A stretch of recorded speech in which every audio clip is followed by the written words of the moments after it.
does to the environment is fiercely debated, but there is also the question of how central natural gas is to what's playing out in Ukraine right now, and what role it will have and what happens next. Joining me now to talk about this, we have Nina Khrushcheva. She is the great-granddaughter of the former Soviet Premier Nikita Khrushchev and author of the soon-to-be-released book, The Lost Khrushchev, A Journey into the Gulag of the Russian Mind.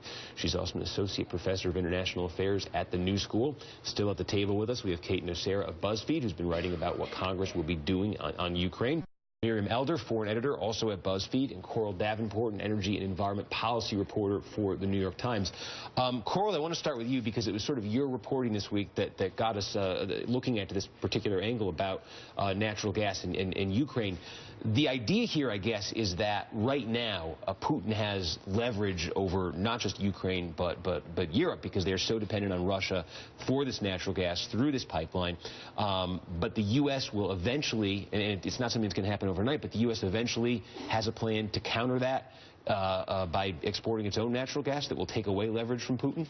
Well, already, actually, Putin has a little bit less leverage than he's had in the past. The State Department, 2 years ago, under Hillary Clinton, created this Bureau of Energy Resources, which was aimed specifically at figuring out how to leverage this huge boom in U.S. natural gas as a diplomatic weapon. And already, this boom in U.S. natural gas, even though it's not being exported to Europe, has loosened up a lot of supply around the rest of the world. Over the last couple of years, U.S. diplomats working on the ground in Ukraine and Europe have lessened Ukraine's dependence on Russia for its natural gas from 90% to 60%.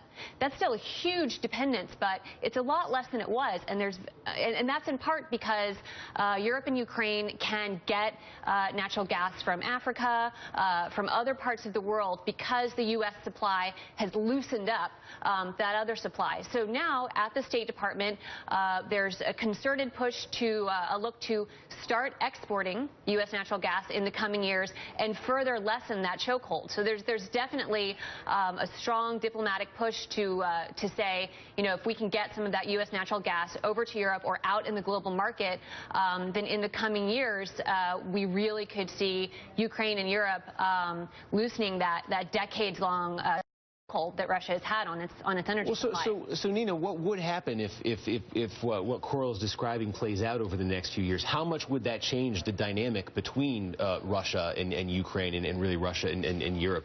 Well, I think it depends on, first, how this crisis is being resolved, because in the next few years, we hope that this crisis will resolve less than the next few years, because that's a very long time to have an occupation of Crimea and this very uncertain political environment in Kiev.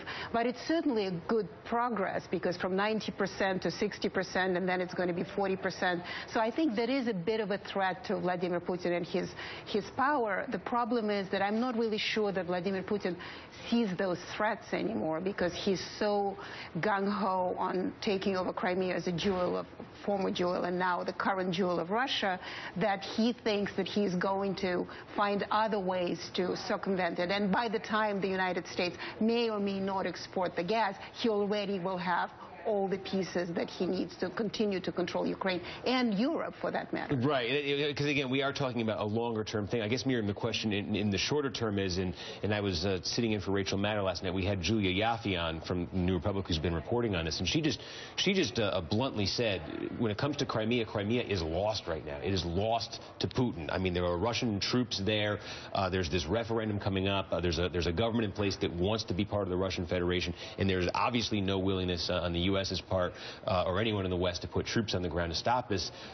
Do you agree with this? Is this just now a fact that Crimea is going to be part of Russia going forward? Yeah, I absolutely agree. When you say that a referendum is going to be held, that makes it sound like some sort of a democratic process. Right. But these are things that have been decided in Moscow, that have been imposed upon Crimea, and we're just watching events play out. You see the reporting every single day. We see reports about bases in Crimea, these sort of fights between Ukrainians and Russians, and it's started to follow this kind of this almost recipe of the way things are unfolding. Everything ends up in the hands of the Russians, and it's just a matter of time. Okay, we will pick it up a little bit more on this and what Vladimir Putin's endgame is. He wants Crimea. What else does he want? Where will it stop? We'll talk about that after this.